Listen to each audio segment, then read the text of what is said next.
Hello everyone! Welcome back to House of Clams, where every recipe feels like home. Craving something creamy and spicy? Let's make laing, a traditional Filipino dish made with dried taro leaves cooked in coconut milk and spices. Stay with me and I'll show you how to make it perfectly delicious. If you never had laing before, think of it as a creamy coconut stew with soft leafy greens. The dried taro leaves absorb all the coconut flavor, making it rich, savory, and a little spicy. And if you love this kind of recipe, don't forget to like, share, and subscribe this video. So, wag na natin patagalin pa. Let's get started! And for our ingredients, here are our taro leaves, our coconut milk, pork, chopped onion, minced garlic, minced ginger, our chili, of course, our shrimp paste or alamang. Let's put the oil.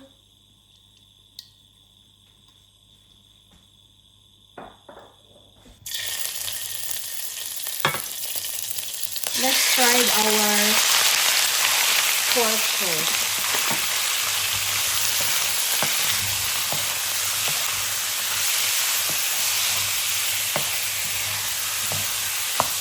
Gusto ko muna siyang parang i-browning para mas lumabas yung kanyang flavor.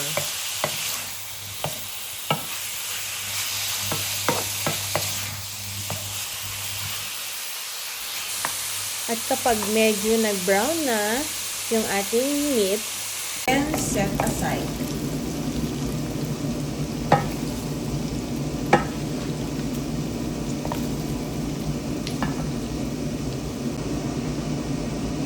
And in the same pan, we need to saute our minced garlic.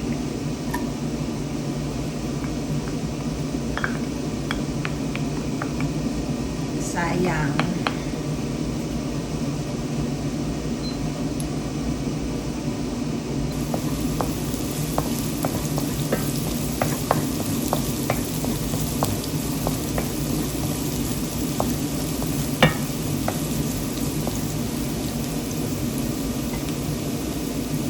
Our minced onion,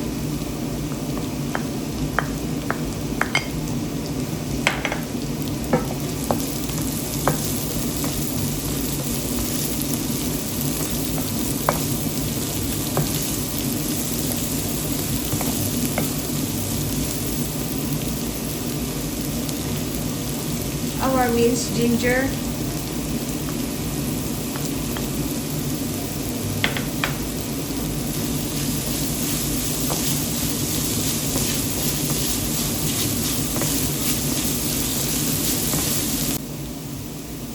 and then our shrimp paste or our alamang.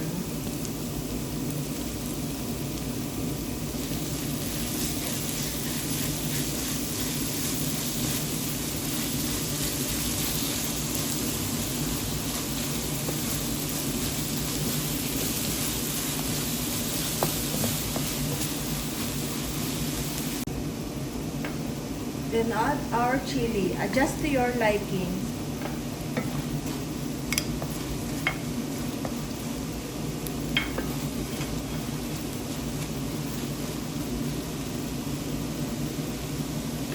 Then balik na natin yung ating pork.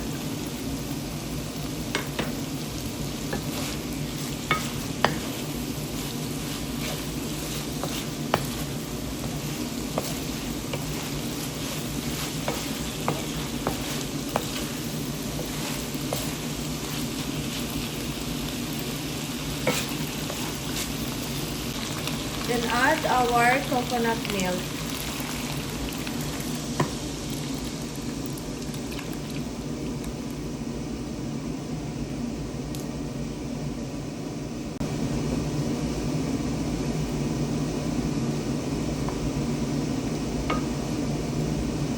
And then bring it to a boil.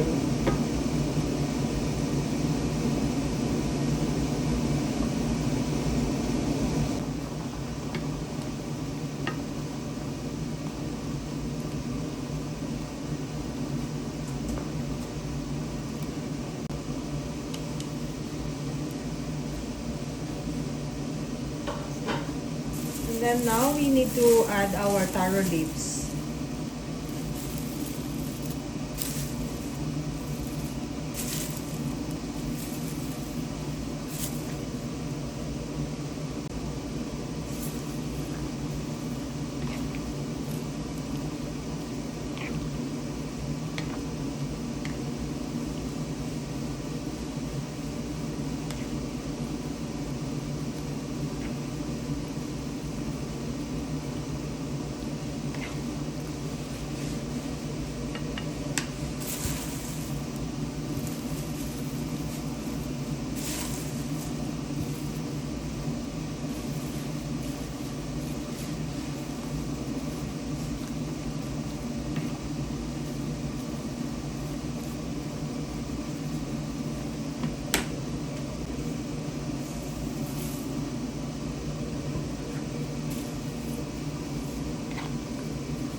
And then, kapag napansin nyo na medyo dry siya, kailangan nyo mag-add ng coconut milk.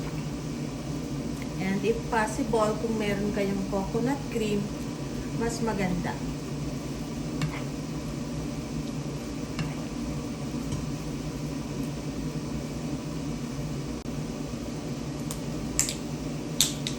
And in my case, I need to add some more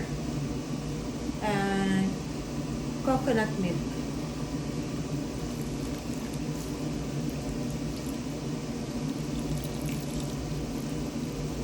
Kasi iniinom na kagad ng dahon yung ating gata. So, para makapagpasarap kayo ng laing, ang technique is huwag titipirin sa gata.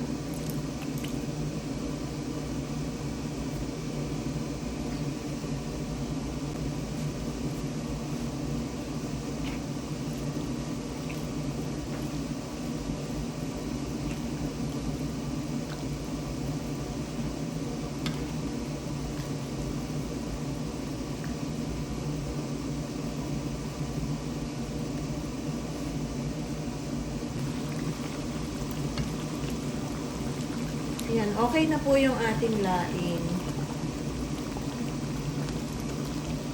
Wow, ang sarap na niya. Ang bango.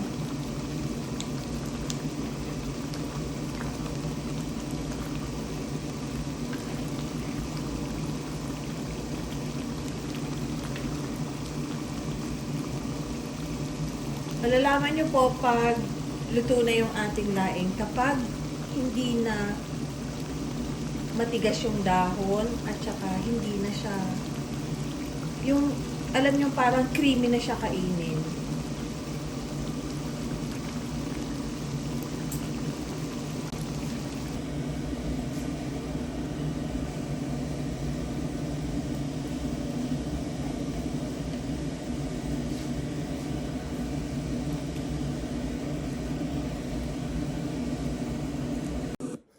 Thank you so much for watching. I hope you enjoyed learning how to make this creamy and flavorful laing.